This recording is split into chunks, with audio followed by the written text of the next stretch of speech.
Each year, JLARC staff review tax preferences chosen by the Citizen Commission for the performance measurement of tax preferences. We reviewed 6 preferences in 2023. These are the first JLARC tax reviews to include the requirement for racial equity analysis. Each report gives details about the analysis and data used.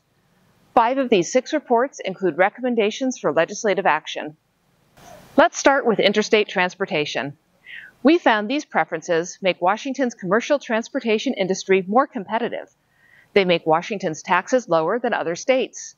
They also support additional jobs and increased freight volume at ports. The legislative auditor recommends that the legislature clarify its objectives because the preferences are no longer necessary to comply with the Constitution, which we infer was the original intent.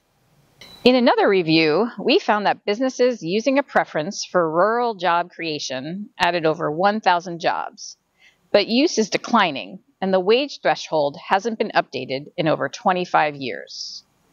The legislative auditor recommends the legislature continue this preference and consider modifying it to encourage family wage jobs and increase use. The legislative auditor also recommended the legislature continue and modify a preference for businesses that store and transport agricultural pesticides that are sold out of state.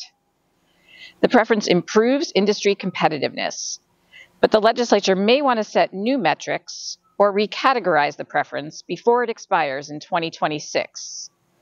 The current metric no longer makes sense in light of recent changes to the hazardous substance tax.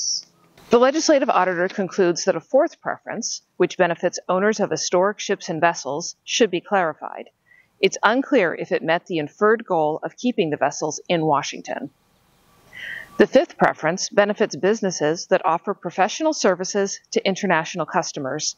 It hasn't met the goal of attracting jobs to certain areas of the state, and the legislative auditor recommends termination. In the 6th tax preference report, the legislative auditor recommends that the legislature continue a preference for historic property rehabilitation. No action is needed, and we'll review it again before it expires in 2031. Please visit our website to learn more about each preference.